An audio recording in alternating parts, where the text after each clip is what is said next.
The Clippers are 43-22. They're in fourth place in the Western Conference, 3.5 games back. Last year, their expectations were to get to the championship. Many people thought that the Clippers would win the NBA Finals. They didn't even reach the Western Conference Finals. They had a major collapse. What do you think the ceiling is this season? We'll start with you, Sean, for the Clippers.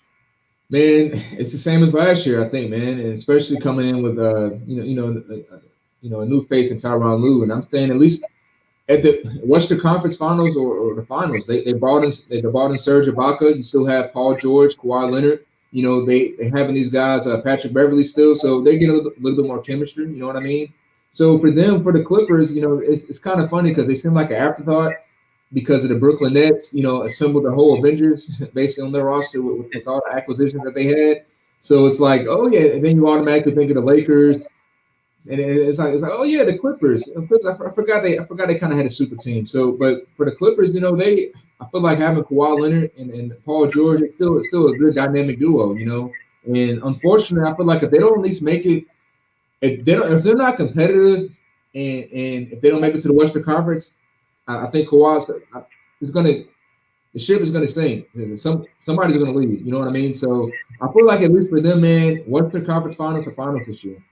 Do you have any confidence, Sean, before we move on to Jonathan, with Paul George? We've seen Paul George have some bad performances in playoff games. Do you think there's a difference maybe this season with Tyronn Lue there, maybe saying something to him or motivating him in different ways that maybe Doc Rivers couldn't?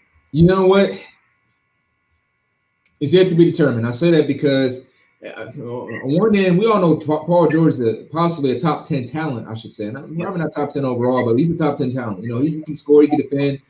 He's one of the better, scorers and defenders in the league. But it really depends because sometimes Paul George has had. The reason he said he's playoff feed. He had a couple games in the playoffs like wow, he's got like 40 points in a game, but then he averages like 15 the rest of the series. So probably not having to be in a bubble, you know what I mean, and stay in a hotel for like months. It could do well with the psyche. I know he kind of mentioned that before, but I just don't know. I really don't know, Jansen. I'm gonna say I gotta see.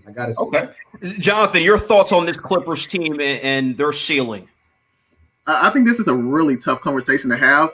I feel like the Clippers, they've always been a team they look good on paper, and they always seem to pick up confidence as they roll into the playoffs, but they never can seem to kind of just put the pieces together.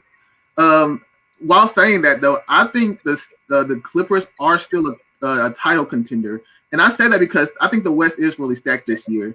But I think the main problem with the Clippers they've had over the years is finally gone, and that's Doc Rivers. I love Doc Rivers, don't get me wrong, but I feel like the Clippers have had too good of teams to make further runs in the playoffs. And even though, Tyronn Lue, we kind of already know the backstory on him with Cleveland, I really have confidence in the Clippers this year. I like the addition of Rajon Rondo. I feel like he's made a big impact for the Clippers offensively. I really want to see Paul George do something in this playoff series, though. I think if Paul George cannot get it on track, if he can't shoot better like he did last season with last playoffs, which was just horrible, I feel like it just depends on how Paul George plays for them in the playoffs. I have confidence in Kawhi Leonard to get the job done defensively and offensively. I really like the Clippers, this team this year. Just all around, they have a really good bench. I like their coaching staff. They seem to win big games this season. It just all revolves around if Paul George can actually show up or not. Jonathan, you mentioned Rajon Rondo. How big of an impact on this team is he making? Just looking at a player who has won 2 championships. He has that championship pedigree. How big is it for, not just because we know Kawhi Leonard has won a championship, but for Rajon Rondo's voice? How do you think it affects that locker room for the Clippers? I think it makes a big impact. Like I said, he has playoff experience and he's won a championship before.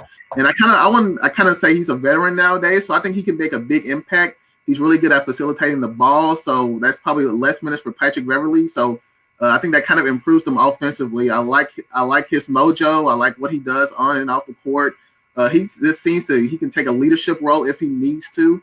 I feel like he's also matured more along the years because we know he had some chemistry issues with multiple teams in the past. But I think he's making a big impact to the point where I wouldn't even say the Clippers were a championship contender had they not have Rajon Rondo at it this year.